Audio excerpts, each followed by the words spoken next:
Հրապարակը գրում է. Ազգային ժողովի պետաիրավական հարցերի հանձնաժողովում այսօր ընդդիմություն իշխանություն փոխհրաձգություն է սպասվում։ Քննարկվելու է Հայաստան դաշինքի հեղինակած քաղբանտարկյալների վերաբերյալ հայտարարության նախագիծը։ Նախագծում նշվում է. Հայաստանում ժողովրդավարությունը հետընթաց է ապրում եւ դրա դրսեւորումն է նաեւ աննախադեպ թվով քաղբանտարկյալների առկայությունը։ Հայտարարության համար հիմք է հանդիսացել Հայաստանում արձանագրվող ժողովրդավարության հետընթացը, որի բաղկացուցիչ մասն են կազմում խոսքի, խղճի, հավաքների, ազատությունների կոպիտ ոտնահարումները, ԶԼՄ-ների հանդեպ ճնշումները, շինց ու քրեական գործերը, քաղաքական այլ հայացքներ ունեցող գործիչների եւ քաղաքացիների նկատմամբ ընտրովի դատավարությունը։ Թերթի տեղեկություններով իշխանականները մարտական են տրամադրված։ Ի դեպ, երեկվանից Հայաստանում է գտնվում Եվրախորհրդարանի մարդու իրավունքների հանձնակատարը։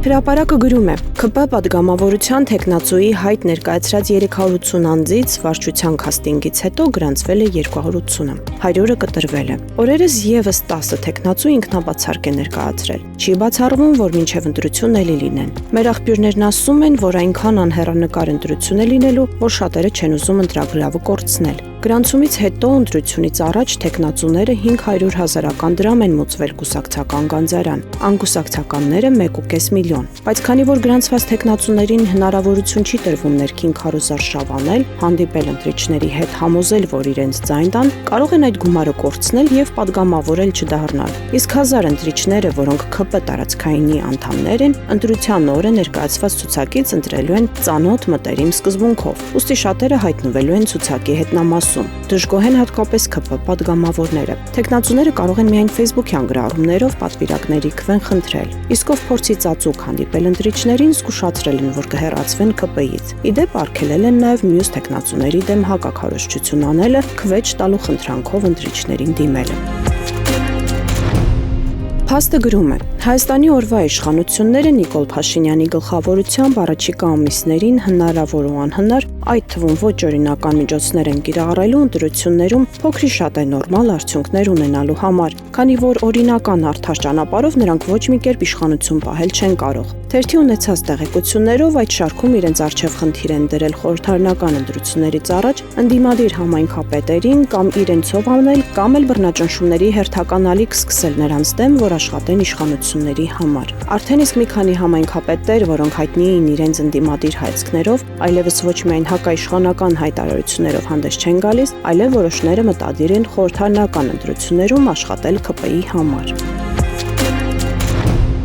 Հրապարակը գրում է. Ազգային ժողովի փոխոսնակ Հակոբ Արշակյանին, որը չի առաջադրվել առաջիկա ընտրություններին մասնակցելու համար, ՔՊ վարչությունն ընտրել է ներկուսակցական ընտրությունների հաշվիչ հանձնաժողովի նախագահ։ Խոսքը փետրվարի 12-ից 15-ը նշանակված պատգամավորության թեկնածուների ընտրությունների մասին է։ Թե ինչու Արշակյանը, որին թույլ չէին տվել մասնակցել ՔՊ համագումարին, քանի որ անդամավճար չէր մուծել եւ նա վիրավորված որոշել էր չառաջադրվել, պետք է հաշվի ՔՊ ընտրությունների արդյունքները եւ մասնակցի նախընտրական ցուցակի կազմանը, թերթի աղբյուրներին ասել են, որ Փաշինյանն ամեն ինչ անում է, որպեսզի գեթ մեկ մարդ չփոկվի ՔՊ-ից, չթշնամանա իրենց հետ եւ չանցնի հակառակորդի ճամբարը։ Փորձում է բոլորի հետ բարիդրացիական հարաբերություններ պահպանել եւ պաշտոնի խոստումներով պահել իր մոտ։ Հաշվիչ հանձնաժողովի նախագահի պաշտոնը մեծ բան չէ, բայց Արշակյանին տեսադաշտում պահելու համար բավարար է։ Նա հետևելու է ՔՊ քվեարկության ընթացքին, հաշվելու է ամեն մեկի ձայնը եւ հրապարակելու է արդյունքները։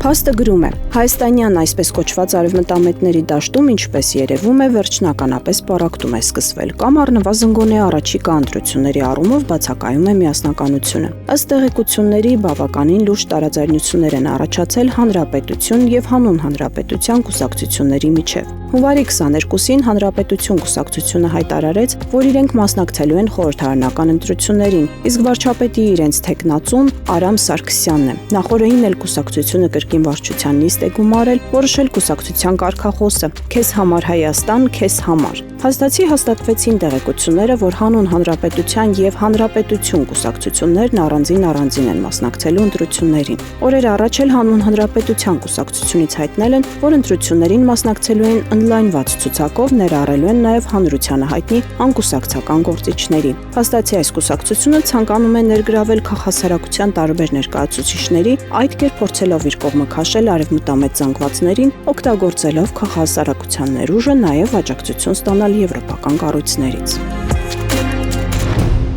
Ժողովուրդը գրում է, ՀՀ ամենակարևոր տեսչական մարմնի ղեկավարի աշխատանքային ակտիվությունը նկատելի չէ, բայց վերջին տարիներին դիզած հարստությունը ակնբախ։ Հովհաննես Մարտիրոսյանը 2020 թվականին նշանակվեց ՀՀ շրջակա միջավայրի նախարարի խորհրդական, ապա դարձավ տեսչության պետ։ Համաձայն 2024 թվականի տարեկան հայտարարագրի Հովհաննես Մարտիրոսյանը միայն 2021 թվականին գնել է 6 անշարժ գույք Երևանում, 2 անհատական բնակելի տուն, 1 հողամաս, 2 հողին ամրակայված այլ անշարժ գույք, 1 ավտոտնակ։ Հետ գնալով 2023 թվականի հայտարարագրին թերթը նկատել է, որ Մարտիրոսյանն այս գույքերը 2023 թվականին չի հայտարարագրել, ինչը կոպիտ եւ պատժելի օրինախախտում է։ Որպես անշարժ գույք նա հայտարարագրել է միայն 1 անհատական բնակելի տուն։ Թերթը հարցնում է, հետաքրքիր է այդ ինչպես է ստացվել, որ նախկինում չհայտարարագրված 5 գույքը անակնկալ հայտնվել են 2024 թվականի հայտարարագրում։ Անգամ 2021 թվականի հայտարարագրի համաձայն Մարտիրոսյանը 6 գույք չի ունեցել։ Մարտիրոսյանը 2020 թվականից ի վեր հայտարարագրել է Mercedes-Benz մակնիշի մեքենա։